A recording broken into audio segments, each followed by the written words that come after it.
चीन की चालबाजी पर अब होगी भारत की सीधी नज़र।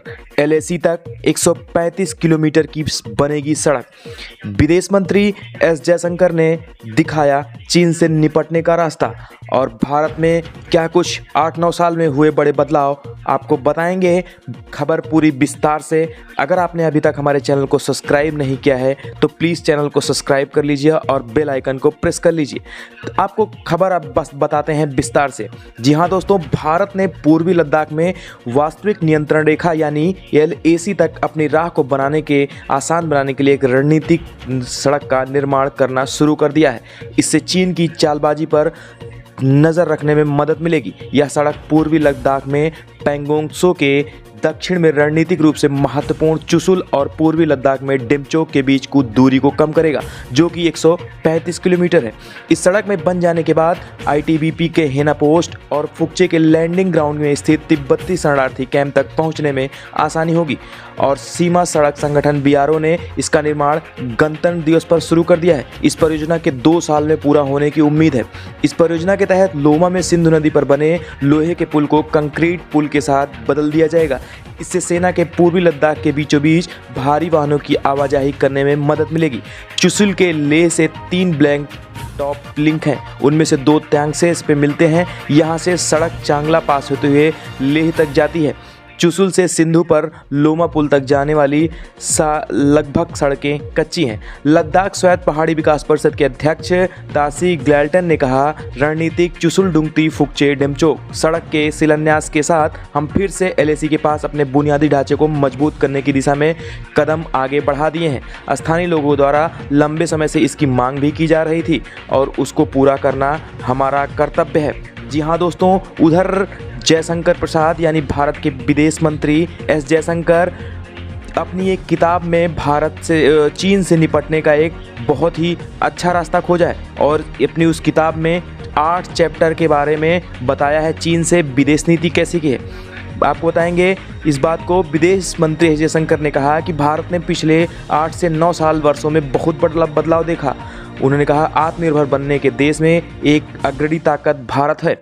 अपनी किताब द इंडिया वे के मराठी अनुवाद भारत मार्ग के विमोचन के मौके पर जयशंकर ने पुणे में ये बात कही थी। उन्होंने कहा कि इसका उद्देश्य लोगों को राष्ट्र की विदेश नीति से जोड़ना था, न कि केवल मंदारिनों नौकरशाहों के लिए इस्तेमाल किया जाने वाला शब्द को सुना, बल्कि चीन और महत्वाकांक्षी उत्तर पड़ोसी के साथ जापान के साथ भारत के संबंधों, हिंद प्रशांत क्षेत्र में भूमिका के साथ देश के सामने आने वाली चुनौतियों पर भी उन्होंने बात की। और जयशंकर आगे कहते हैं कि इस बुक में 8 चैप्टर हैं। मैं चाहता हूं कि लोग देश की विदेश नीति से जुड़ें। मैं केवल दिल्ली ही नहीं, अन्य राज्य के लोगों को भी शामिल करना चाहता हूं। मैं इस पुस्तक को सरल भाषा में मैंने लिखा है, इसे आसानी से पढ़ा जा सकता है। इसमें चीन की चाल के हिसाब से कैसे निपटना है उसको बहुत ही अच्छे से दिया गया है। उन्होंने कहा है कि पहला अध्याय 2 नवाबों की ओर से खेलते हुए शतरंज ब्रिटिश इंडिया कंपनी के हाथों अवध के खोने के बारे में है, तो वहीं दूसरा अध्याय वैश्वीकरण और इससे उत्पन्न होने वाली चुनौतियों के बारे में है। तो जहां पर तीसरा अध्याय दिल्ली के सिद्धांत जो पारंपरिक रूप से परिभाषित है। चौथा अध्याय एस जयशंकर की विदेश नीति के बारे में है। तो उनको लगता है कि विदेश नीति मंदारिनों पर नहीं छोड़नी चाहिए, हमारी जनता की भी सुननी चाहिए। हमें विदेश नीति बनाते समय लोगों की भावनाओं पर विचार करना चाहिए। दरअसल उनकी किताब में एक चैप्टर चीन से निपटने का भी है। जी हाँ दोस्तों, चीन के बारे में आपको बता दें, विदेश मंत्री एस जयशंकर ने कहा, भारत एकमात्र ऐसा पड़ोसी देश है चीन जो वैश्विक शक्ति है। आने वाले समय में वो वर्षों में महाशक्ति बन सकता है, क्योंकि यह स्पष्ट है कि जब हमारे पास ऐसा पड़ोसी है जो इससे चुनौतियाँ हैं, तो चीन से कैसा निपटा जाए। एक अध्याय मेरी किताब में ऐसा है। मैंने यह भी लिखा है कि जापान हमें कैसे लाभान्वित करेगा। जो है बंटवारे के बाद देश को दिक्कतों का सामना करना पड़ा था, लेकिन अब हमारा प्रभाव प्रशांत महासागर तक है। जयशंकर ने कहा कि किताब में उन्होंने कोविड-19 महामारी, अफगानिस्तान संकट, रूस यूक्रेन युद्ध के साथ साथ राष्ट्र युद्धों के बीच तनाव कैसे दुनिया को प्रभावित करते हैं, इस पर भी विचार विमर्श कर दिया गया है।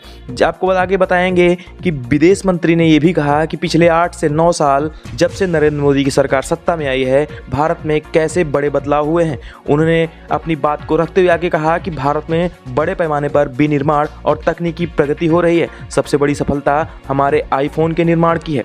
हम आत्मनिर्भर बनेंगे तो भारत एक अग्रणी शक्ति जरूर बनेगा। जयशंकर ने आगे कहा कि आतंकवाद के भी विषय पर उन्होंने अपनी बात रखी। उन्होंने पाकिस्तान के एक संदर्भ में स्पष्ट कहा कि हमारे पड़ोसी के कारण कोई भी देश इस खतरे से भारत जितना पीड़ित नहीं हुआ है। आतंकवाद के खिलाफ भारत के मजबूत रुख को रेखांकित करते हुए पुलवामा और उरी हमलों के बाद सर्जिकल स्ट्राइक का हवाला देते हुए उन्होंने इस निर्णायक कार्रवाई बताई। जी हाँ दोस्तों, ये चीन से निपटने की अपनी किताब में एक अध्याय को अलग से दिया है और इन सब के बीच इसमें इतना ही। और आप एक हिंदुस्तानी होने के नाते आपको ये किताब पढ़नी चाहिए। एक विदेश नीति को एक हर हिंदुस्तानी को जाननी चाहिए। आपकी क्या राय है इस वीडियो को सुनते हुए, आपको कैसा लगा? कमेंट के माध्यम से हमें ज़रूर बताएं। जय हिंद।